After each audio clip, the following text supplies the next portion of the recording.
Sa bawat malakas na ulan, kalsada ay nagiging ilog, bahay nilalamon ng tubig at buhay ng mga Pilipino ang nakataya. Madali nating sisihin ang kalikasan. Baradong kanal, tambak na basura, kagubatang ginawang kalsada o subdivision, minahan. Oo, ito'y malaking dahilan.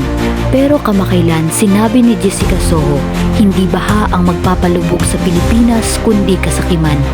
Sa mga flood control projects, lumitaw ang korupsyon, cost projects, substandard na materyales at pundong ninakaw, mga proyektong dapat nagliligtas na uwi sa walang saysay na pader at patuloy na pagdurusa. Ang solusyon, disiplina at pagkakaisa.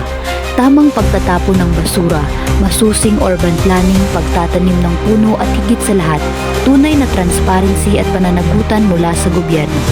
Kung kikilos tayong lahat, maaari nating baguhin ang tanong na bakit palaging baha sa bakit hindi na tayo binabaha. Kung hindi tayo kikilos ngayon, kailan pa? Wala nang ibang magtutulungan kundi tayo-tayo na lang. Isipin natin ang susunod na henerasyon. Kung hindi tayo gagawa ng aksyon, mas lalala ang sitwasyon. Lagi nating tatandaan na we only live once on this earth.